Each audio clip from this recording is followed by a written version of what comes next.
അപ്പം നമ്മളിന്ന് പറയുന്നത് അത്യാവശ്യം ഒരു നല്ല കോസ്റ്റ്ലി ഗിഫ്റ്റിംഗ് ഓപ്ഷനെ കുറിച്ചാണ്. ഈ ബ്രാൻഡ് സിമ്പിൾ പലർക്കും വളരെ ഫെമിലിയർ ആയിരിക്കും. ഇത് ടിസോയാണ്. അപ്പോൾ 1853 ചാൾസ് ഫെലിസൺ ടിസോയും പിന്നെ പുള്ളിയുടെ മോൻ ചാൾസ് എമിലി ടിസോയും കൂടിയാണ് സ്വിറ്റ്സർലാൻഡിലെ മൂന്നാമത്തെ ഏറ്റവും ചെറിയ സിറ്റിയായ ലേ ലോക്കലിൽ ടിസോ എന്ന Swiss luxury watch brand start ചെയ്തത്. അപ്പോൾ നിങ്ങൾ ഈ കാണുന്നത് ദി ടിസോ ഫ്ലമിംഗോ എന്ന് പറഞ്ഞ മോഡലാണ്. അതിന്റെ തന്നെ പല കളർ ഡയലിലുള്ള വാച്ചസ് ഉണ്ട്. ഇത് വൈറ്റ് കളർ ഡയലിലുള്ള വാച്ചാണ്. ഈ വൈറ്റ് ഡയൽസിന് ഒരു പ്രത്യേകതയുണ്ട്. ഇത് ആക്ച്വലി മദർ ഓഫ് പേൾ ഡയലാണ്. അപ്പോൾ ഈ മദർ ഓഫ് പേൾ എന്ന് പറഞ്ഞാൽ എന്താണെന്ന് നമുക്ക് നോക്കാം. അപ്പോൾ നമ്മുടെ ഈ പേള് അല്ലെങ്കിൽ മുത്ത് കിട്ടുന്നത് സെർട്ടൈൻ മൊളസ്കസിൽ നിന്നാണ്.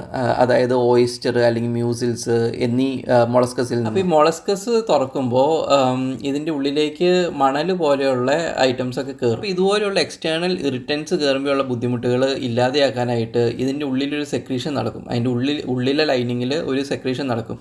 അത് ഒരു നാക്രൈ കോട്ടിങ് ഫോം ചെയ്യും. ആ കോട്ടിങ്ങിനാണ് ആക്ച്വലി മദർ ഓഫ് പേൾ എന്ന് പറയുന്നത്. അപ്പോൾ ഇതൊരു ഓർഗാനിക് ഇൻഓർഗാനിക് ഫോർമേഷൻ ആയതുകൊണ്ട് തന്നെ ഇതിന് ഭയങ്കര യുണീക്നെസ് ആയിരിക്കും. അതായത് ഒന്നിൽ നിന്ന് വ്യത്യസ്തമായിരിക്കും. അത് തന്നെയാണ് ഈ ടിസോ ഫ്ലമിംഗോ വൈറ്റ് ഡയലിൻ്റെ ഒരു സ്പെഷ്യാലിറ്റി. ഇതിൻ്റെ ഡയൽസ് മദർ ഓഫ് പേൾ ആയതുകൊണ്ട് തന്നെ ഈ വാച്ച് ഇതുപോലെ തന്നെ വേറൊരു വാച്ചിൽ നിന്നും വ്യത്യസ്തമായിരിക്കും. അതായത് ഈ ഒരു പീസ് എന്ന് പറയുന്നത് യുണീക്ക് പീസ് ആയിരിക്കും. പിന്നെ മദർ ഓഫ് പേളിൻ്റെ ഒരു പ്രോപ്പർട്ടി എന്താണെന്ന് വെച്ച് കഴിഞ്ഞാൽ ലൈറ്റ് റിഫ്ലക്ട് ചെയ്യുമ്പോൾ പല ആംഗിളിൽ നിന്നും പല കളേഴ്സ് കാണാൻ പറ്റും. ഇവിടെ തന്നെ നമുക്ക് കാണാം ബ്ലൂ ലൈറ്റ്, റെഡ് ലൈറ്റ്, പിന്നെ ഗ്രീൻ ലൈറ്റ് ഒക്കെ റിഫ്ലക്റ്റ് ആവുന്നത്. അതുകൊണ്ട് തന്നെ ഈ വാച്ച് ഒരു ഓർണമെൻ്റ് ആയിട്ടും കണക്കാക്കാം.